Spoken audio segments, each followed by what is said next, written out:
नमस्कार मित्रांनो, मी निलंकार शिंदे। आज आम्ही चोपडस गावामध्ये उभे आहोत आणि या रानामध्ये आपण आपल्या इंडिया ॲग्रो ब्रँडचे भूअस्त्र आणि ग्रो मॅजिक ॲडव्हान्स आणि याचा आपण वापर केल्यानंतर ना आज आपल्यासोबत या शेतीचे मालक इथं उपस्थित आहेत।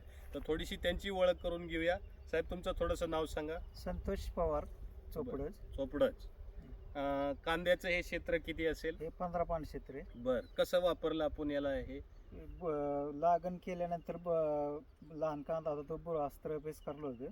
बरं, असं याच्या मिक्सरमध्ये थोडंसं मिक्सरमध्ये मिक्स केलं होतं पुरायसाठी. हां.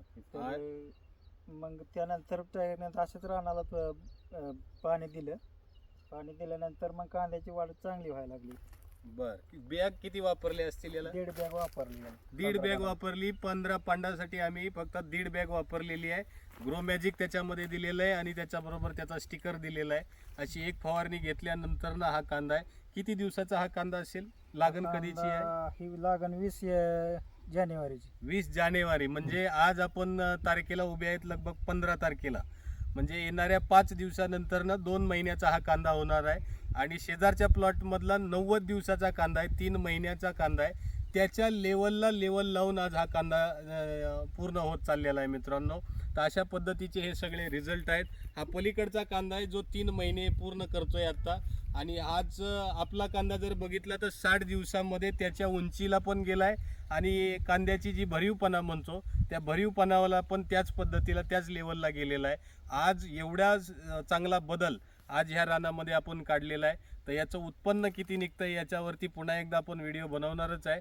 परंतु आज तुम्हाला काय वाटतं, इंडिया ॲग्रो परत वापरलं पाहिजे लोकांनी? चांगलं आहे, म्हणजे रानाची ग्रोथ बी राहते आणि काळोखी राहते. दुसरं काय वापरलेलं नाही त्याला, तरी बी कांदा असा काळा जर तसं म्हणजे वाढ त्याची चांगली आहे. वाढ फुगवण चांगली. क्षमता हे ती भरपूर आहे. अशी मानाला जाडबीड कांदा होती मस्त पैकी. बरं, म्हणजे बघा, आपण भूअस्त्र रानाचा वापरल्यानंतर पोत पण सुधारतो.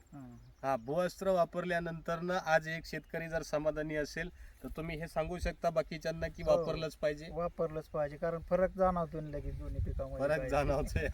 म्हणजे हे इंडिया ॲग्रोची विषमुक्त शेती करण्याची जी मोहीम आहे त्याच्यामध्ये आपण आज साहेबांचं पण स्वागत केलं आणि रानांपासून स्वतःच्या रानापासून त्यांनी सुरुवात केल्याबद्दल त्यांचं अभिनंदन करूया आणि इथंच थांबतो। जय हिंद, जय इंडिया ॲग्रो।